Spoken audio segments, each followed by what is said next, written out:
जो लोग जो आए हुए हैं यहाँ पे, उनकी 2-2 नस्लें MNA बनी रही हैं, 3-3 नस्लें बनती रही हैं। एक तारीख है यार, 1 मिनट,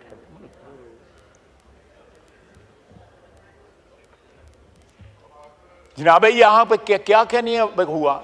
यहाँ पे कहा जा रहा है कि जी बानी PTI की वो उनकी हमशीरा भी कैद हैं, उनके वाइफ भी कैद हैं, वो भी कैद हैं, मियाँ नवाज शरीफ भी कैद, उसके साथ उसका भाई बैठा हुआ है वो भी कैद था, पीछे भतीजा बैठा हुआ है वो भी कैद था, इसकी बेटी भी नवाज शरीफ की भी कैद थी, एक और भतीजा था वो भी कैद था, मैं वर्कर था मैं भी कैद था, आसन इकबाल वर्कर था वो भी कैद था। इनको ये याद नहीं है? राना सनाउल्लाह साहब बैठे हैं वो भी कैद था, शाहिद अब्बासी भी कैद था, मिफ्ता भी कैद था, इनको वो याद नहीं रहे? साद रफीक कैद था, हनीफ अब्बासी साहब कैद थे, ये लोग याद ना रहे इनको? इनको कोई हया नहीं चाहिए जब ये अपने बंदे गिनते हैं।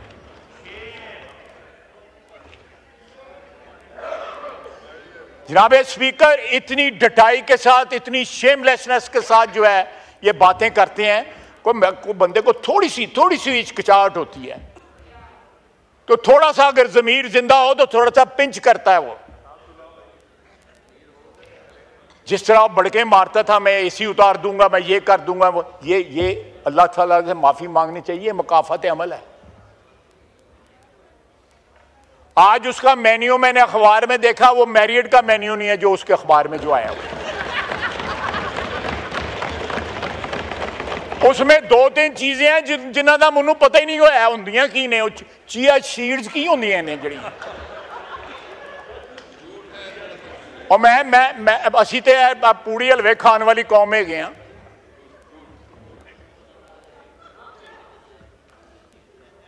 और देसी मुर्गी तो अजकल लभदी नहीं, पता नहीं उन्होंने कितों लभदी पिएगी। ये देखें, ये नखरे देखें, नखरे देखें। और रान तनवीर कह रहा नाल करतूतां देखो। जनाब स्पीकर, को खुदा का वास्ता है, को थोड़ा सियासत में कुछ सच जो है उसको भी इंजेक्ट कर दें अपनी सियासत में, को असूल को भी इंजेक्ट कर दें।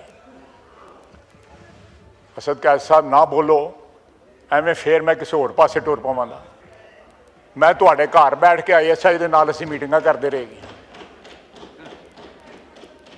अब इनको फौज को गालियां देते हैं। मैं मेरे ऊपर ये नाम है सारे। इनके ड्राइंग रूम में मीटिंग हुई, बाहर जो है 4 बंदे ISI वाले मॉनिटरिंग के लिए बैठे हुए थे। ये जमहूरी हैं, ये जमहूरियत की बातें करते हैं। नहीं, हम खुद थे वहां पे, मैं तो मानता हूं, मैं हम खुद थे वहां पे।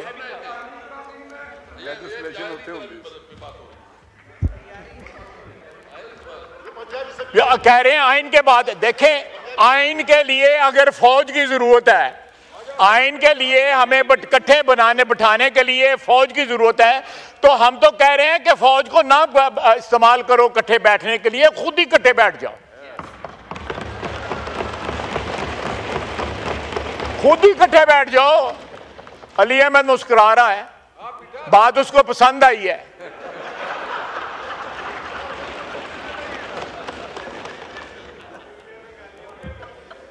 जनाब स्पीकर, मैंने इस ऐवान में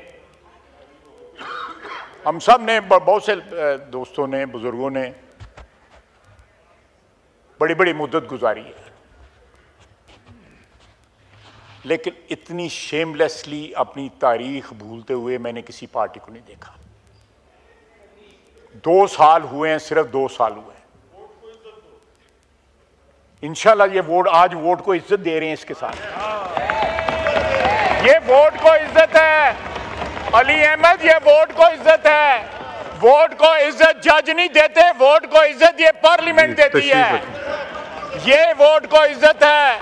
वोट दो, हमें वोट दो, क्योंकि हम वोट को इज्जत दे रहे हैं। हम इलेक्टेड लोगों को इज्जत दे रहे हैं। उन 17 बंदों से पावर लेके ये 350 बंदों को हम पावर दे रहे हैं। Address the chair. जी ख्वाजा साहब।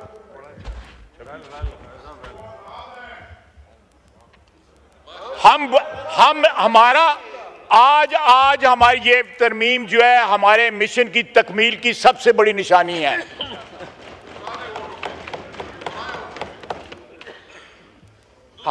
आपका कोई वोट नहीं था, सानू पता है तानू किस तरह वोट मिले सन। ये देखें वो क्या था जो डाउन हुआ था 2018 में, क्या कहते थे उसको, RTS। ये जो सिलेक्टिव एमनीजिया जो होता है ना कि आप 2018 भूल जाओ और 2023 का जो है वो मातम करते रहो।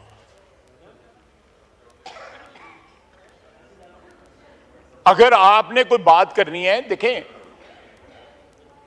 फिर मैं बात रिपीट करूंगा कि इस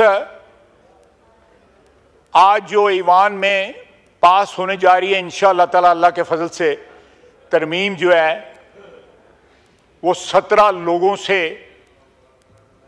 गैर आईनी इक्तदार लेके, गैर आईनी ताकत लेके, गैर आईनी इख्तियार लेके ये वोट को जो वोट से इलेक्ट होके यहाँ पे जो लोग आए हैं उनको इक्तदार मुंतकिल हो रहा है।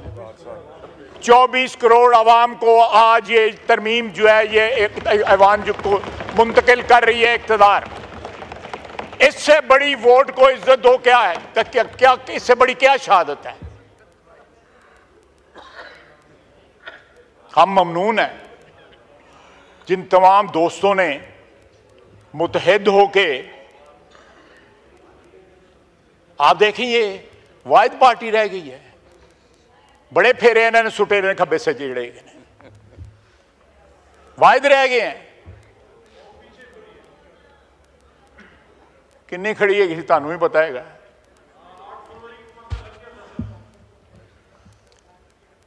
जनाब स्पीकर, मैं लंबी बात नहीं करूंगा, मौलाना ने भी बात करनी है, लेकिन आप मुझसे लहदा में बात कर लें, लहदा बात कर लें। इनका मैंने जनाब स्पीकर आपको याद होगा यहाँ पे एक फौजी ऑफिसर फिरता रहते थे, याद है ना? अब नहीं फिरता। नहीं, एक मिनट, अब नहीं फिरता। वो इनके दफ्तर में बैठा होता था। जनाब speaker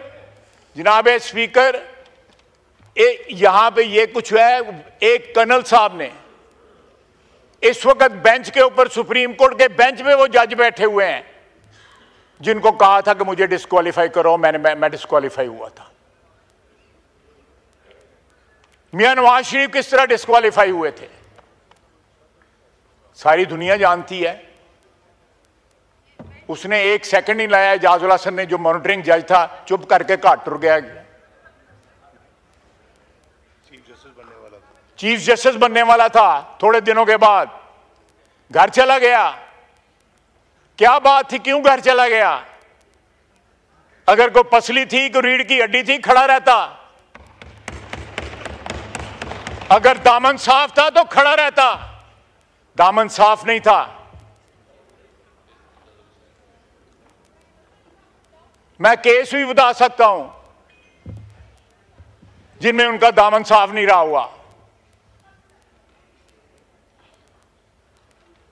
if you have something to hide तो फिर यही असर होता है ना कि रातों रात जेड़ा बोरिया बिस्तरा बंद करके तुम घर टुर जाते हो।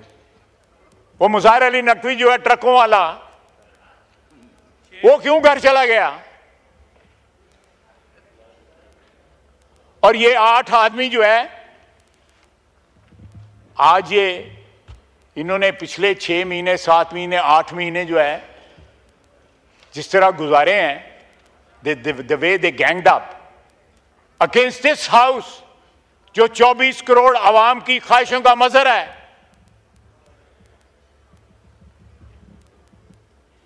क्या ये आइन हमें यही सबक देता है, या मिसाक जमहूरियत हमें यह सबक देती है, या इनकी जमहूरी रवायात अगर कोई हैं तो इनको यह सबक देती है कि सारा सिस्टम, जमहूरी सिस्टम जो है यरगमाल बना ले 8 आदमी बैठ के वहां पे, और हम ताबे हो जाएं एक शख्स की ख्वाहिशात के कि उसने चीफ जस्टिस बनना है और वो मलिया मेट कर दे सारे सिस्टम को। क्या इलेक्शन कमीशन एक अदारा नहीं है? क्या ये पार्लियामेंट अदारा नहीं है? एक वही अदारा रह गया है, 18 आदमी 17 आदमी जिसमें बैठे हुए हैं। जनाब स्पीकर, अदारों की इज्जत भी जो है उनके अंदर बैठे हुए अशखास से बनती है। अगर आज अदलिया जो है उसको धोया जा रहा है, हर जगह ड्राई क्लीन किया जा रहा है, तो उसकी वजह है।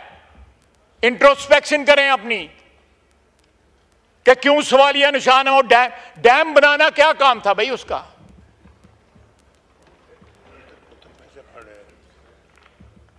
अरबों रुपया इकट्ठा कर, और फिर यह है कि फैसला देते हैं और साथ जो है रिश्तेदार अजीज जो है वो लोगों को जाकर कहते हैं कि अक्टूबर ही साडा लीडर आ रहा है। ये हाल है फैसलों का। वो जो 8-5 का फैसला हुआ था उसके बाद की बात कर रहा हूं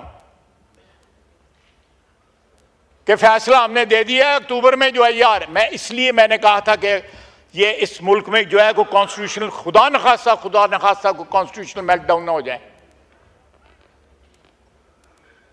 मैं कुछ सुनी सुनाई बात नहीं कर रहा। उस फैसले के बाद जो है बड़ा सीने के ऊपर हाथ मार के कहा कि अक्टूबर में हम बंदे नूं लैके आ रहे हैं।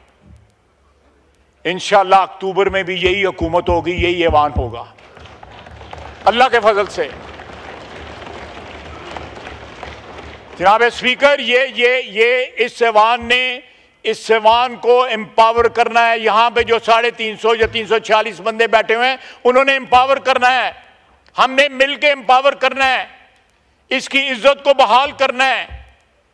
इसको सबसर्वियंस से निजात दिलानी है। इससे बड़ा कोई अदारा नहीं है।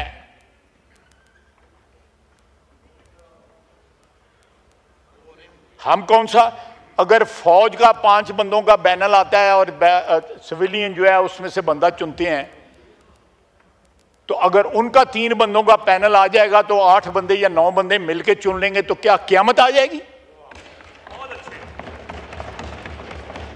5 आदमियों का पैनल आता है और एम्पावर्ड है प्राइम मिनिस्टर, 20वें नंबर वाला भी तमाम 3 स्टार जनरल में से चूज कर सकता है। आप चेक कर लें। अगर फौज का चीफ चुना जा सकता है, वो फौज जो जहां पे हुक्मरान रही है, आधी से ज्यादा जो है इस उम्र जो है इस मुल्क की उसमें हुक्मरान रही है, तो ये मैं आज जो है ना फिर वो लंबी बात हो जाए। उस तरफ चला जाऊंगा जिस तरह आपने तो बाप बना लिया। वो था, मैं नहीं कहता था, वो ही कहता था कि मेरा बाप होता है। और बाप भी कुछ चंगा आर्मी चीफ बाप बनाना है, सिख नूं बना लिया। वो कहता भाई अब्बा ही भुल गए सन।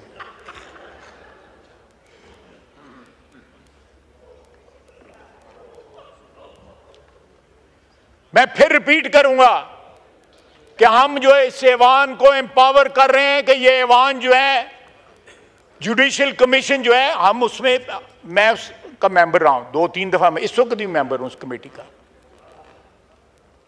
हमारी कोई पावर नहीं। हम अगर किसी को रिजेक्ट करते हैं, किसी को अपॉइंट करते हैं, उनके पास इख्तियार रहता है कि वो उसको ओवर रूल कर दें। हम ये पावर इस ऐवान के पास लेके आए, किसी फर्देवाद के पास नहीं लेके आए।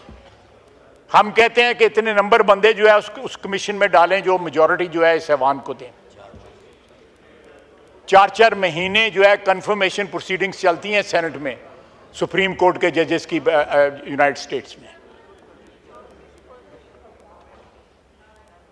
उस मुल्क में बैठ के हमें गालियां दे रहे हैं पाकिस्तान को, वहां पे जाके जो है कभी लॉबी करते हैं हाउस ऑफ रिप्रेजेंटेटिव को, कभी सेनेट को।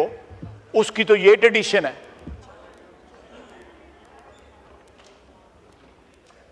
तो अगर हम उनसे 3 का पैनल जो है जो सीनियर मोस्ट हो वो ही अप्लाई कर दें, वहां पे 5 का लेते हैं, यहां पे 3 का लेते हैं, और ये हाउस जो है ये हाउस और जुडिशरी मिलके जो है